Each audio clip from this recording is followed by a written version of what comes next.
125 CC scooter space में Suzuki के दो मशहूर स्कूटर्स एक्सेस 125 और बर्गमन स्ट्रीट 125 पहले से ही थे, हालांकि फैमिली कम्यूटर के तौर पे। पर टीवीएस एंटॉर्क 125 के दबदबे को देख के सुजुकी ने इसका मुकाबला करना चाहा एवेनिस के साथ। अब आपने सुजुकी एवेनिस का रिव्यू तो देख ही लिया होगा, तो आज हम आपके दूसरे बड़े सवाल का जवाब देंगे। टीवीएस एंटॉर्क 125 रेस एक्सपी के मुकाबले सुजुकी एवेनिस कैसा है। पर वीडियो शुरू करने से पहले बाइक देखो को सब्सक्राइब करना और बेल आइकॉन को दबाना मत भूलिए, हर तरह के टू व्हीलर के बारे में हिंदी में जानने के लिए। तो चलिए शुरू करते हैं सबसे जरूरी चीज के साथ। जी नहीं, इनके विजुअल सिमिलैरिटीज नहीं, हमने वो एवेनिस के रिव्यू में ही कवर कर लिया था। आज हम इन दोनों स्कूटर्स के परफॉर्मेंस से शुरू करेंगे।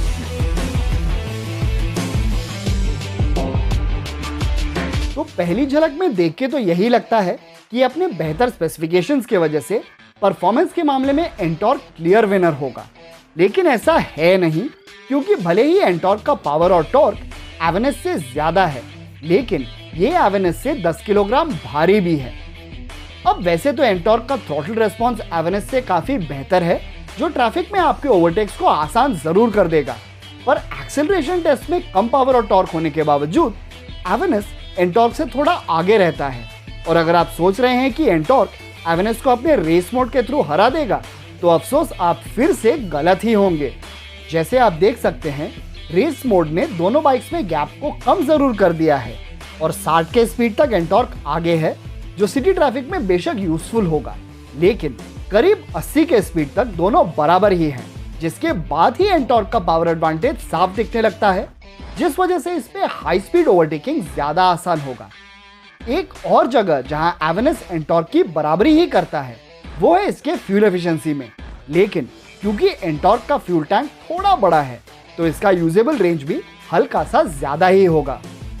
लेकिन एक चीज जो एवेनिस का सबसे बड़ा एडवांटेज है वो है इसका इंजन रिफाइनमेंट। एंटॉर्क के स्पोर्टी कैरेक्टर के होते हुए ये करीब 50 के स्पीड से ही आपको वाइब्रेशंस देने लगता है और इसका एग्जॉस्ट रोर सुनने में बेशक दमदार लगता है, पर लॉन्ग राइड्स में आपका मन इससे उब जाएगा।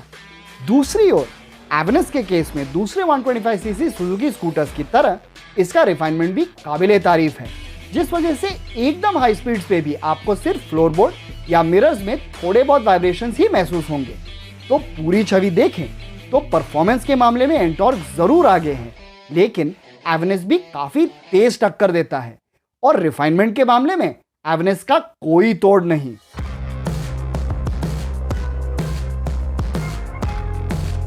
अब माना परफॉर्मेंस के मामले में एंटॉर्क और एवेनिस लगभग बराबर हैं, लेकिन परफॉर्मेंस के साथ साथ कंफर्टेबल राइड क्वालिटी और शानदार हैंडलिंग भी अहमियत रखते हैं।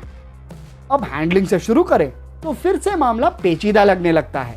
अपने कम वेट और 10 इंच के रियर व्हील के वजह से एवेनिस भरे ट्रैफिक में एंटॉर्क से तो ज्यादा अच्छे से निकल पाता है, लेकिन खुले रास्ते पे अपने थोड़े चौड़े टायर्स और फर्म सस्पेंशन के वजह से एंटॉर्क हाई स्पीड कॉर्नरिंग करने में माहिर हैं। पर इस फर्म सस्पेंशन का साइड इफेक्ट ये है कि उबड़ खाबड़ रास्तों से गुजरते हुए जबकि एंटॉर्क के राइडर्स थोड़ा सा अनसेटल लगने लगेंगे, एवेनिस सिटी स्पीड में झटकों को ज्यादा अच्छे से हैंडल कर पाएगा। और फाइनली ब्रेकिंग के मामले में भी कहानी कुछ ऐसी ही है। दोनों स्कूटर्स में फ्रंट डिस्क, रियर ड्रम और कंबाइंड ब्रेकिंग सिस्टम है, और वैसे तो दोनों के ब्रेक बाइट में कोई कमी नहीं है, लेकिन एंटॉर्क का ओवरऑल ब्रेकिंग बिहेवियर काफी शार्प है, जिसके मुकाबले एवेनिस में थोड़ा और फील और प्रोग्रेशन है, जो डेली कम्यूट में ज्यादा लोगों को पसंद आएगा।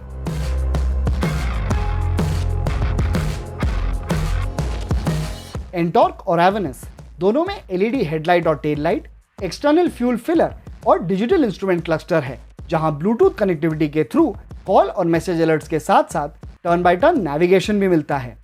लेकिन इनमें फर्क भी काफी है। सबसे पहले एवेनिस में नेविगेशन एरोस के थ्रू है, जो एंटॉर्क के सिर्फ टेक्स्ट बेस्ड नेविगेशन से ज्यादा आसानी से दिख जाता है। लेकिन एवेनिस में जब नेविगेशन ऑफ करें तो करीब आधा क्लस्टर ब्लैंक हो जाता है, जो दिखने में अटपटा लगता है।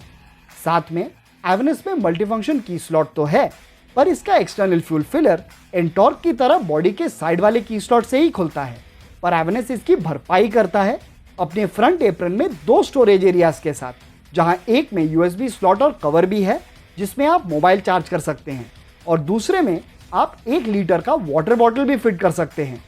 और हालांकि दोनों स्कूटर्स को डेडिकेटेड ऐप भी मिलता है, पर एंटॉर्क के ऐप में ज़्यादा फीचर्स हैं, जैसे वॉइस कमांड्स जिसके थ्रू आप राइड मोड चेंज कर सकते हैं या नेविगेशन भी सेट कर सकते हैं। और इन फीचर्स को ऑपरेट करने के लिए ऐप में ही इंस्ट्रक्शनल वीडियोस भी हैं।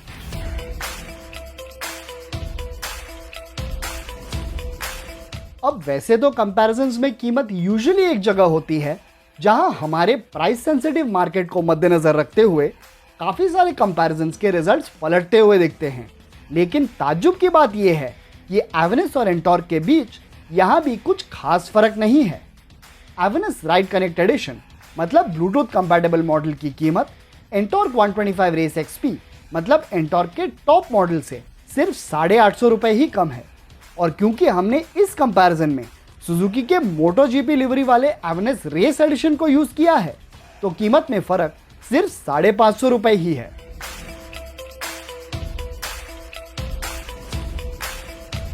तो जैसे आपने देखा, सुजुकी एवेनिस में लगभग हर वो खूबी है जो आपको एंटॉर्क में मिलता है, और साथ में अपनी कुछ प्रैक्टिकलिटी ऑप्शंस और कंफर्ट के वजह से ये एक्चुअली एक अच्छा ऑलराउंडर भी कहलाता है।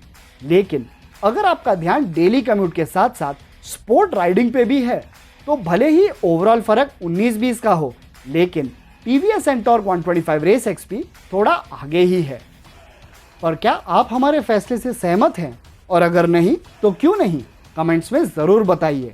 और इस वीडियो को लाइक और शेयर करने के साथ साथ बाइक देखो को सब्सक्राइब कीजिए और बेल आइकॉन को भी ज़रूर दबाइए। तो मिलते हैं अगले वीडियो में, तब तक अपना ध्यान रखिए, रूल्स सब समय फॉलो कीजिए एंड कीप वॉचिंग बाइक देखो।